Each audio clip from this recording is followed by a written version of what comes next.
GST നടപ്പാക്കുന്നതിന് മുൻപ് നികുതി ഘടനയുമായി ബന്ധപ്പെട്ട് സർക്കാർ നൽകിയ ഉറപ്പുകൾ പാലിക്കണമെന്ന് city merchants association.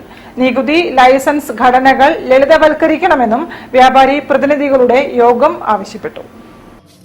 2017 July 1 GST നടപ്പാക്കുന്നതിന് മുൻപ് കേന്ദ്ര സംസ്ഥാന സർക്കാരുകൾ നൽകിയ ഉറപ്പുകൾ പാലിക്കണമെന്ന് സിറ്റി മർച്ചന്റ്സ് അസോസിയേഷന്റെ യോഗം കേന്ദ്ര സംസ്ഥാന സർക്കാരുകളോട് ആവശ്യപ്പെട്ടു.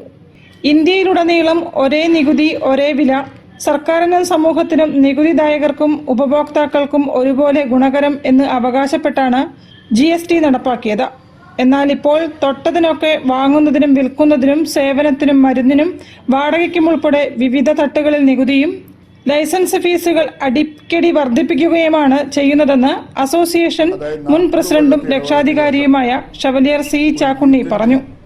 ഒരു സ്ഥലത്ത് രജിസ്റ്റർ ചെയ്ത് റിട്ടേൺ ഫയൽ ചെയ്യുന്നതിന് പകരം ഇപ്പോൾ കേന്ദ്ര സംസ്ഥാന GST ആദായനികുതി വകുപ്പുകളിലും റിട്ടേണുകളിലും നികുതികളും കണക്കുകളും നൽകേണ്ട അവസ്ഥയാണെന്നും അദ്ദേഹം കൂട്ടിച്ചേർത്തു.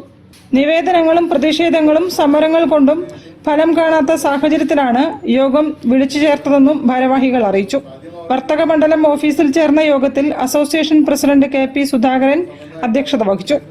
അതായത് നമ്മളിൽ നിന്ന് ഒരു വേസ്റ്റ് അവർ കൊണ്ടുപോകുന്നില്ല, നമ്മൾ വെറുതെ അവർക്ക് പൈസ കൊടുക്കണം. ഗവൺമെന്റ് ഹരിതകർമ്മസേനയുടെ ഒരു നിയമ ആ അടിസ്ഥാനത്തിലാണ് ഇപ്പോൾ നടന്നുകൊണ്ടിരിക്കുന്നത്. അതിന്റെ 4 എത്ര പൈസയാണ് അവർ അടുത്ത സ്റ്റെപ്പിലേക്ക് വാങ്ങുന്നത്. General secretary Mansoor CK, treasurer Biju CT, Babu Lazar, MK Biju, C. Vijayan Menon, Sudarshan Balan, Louis Samson CG, Sajad PP, Ullas M തുടങ്ങിയവരും പങ്കെടുത്തു. CK മൻസൂർ, ബിജു പനക്കൽ തുടങ്ങിയവർ നേതൃത്വം നൽകി.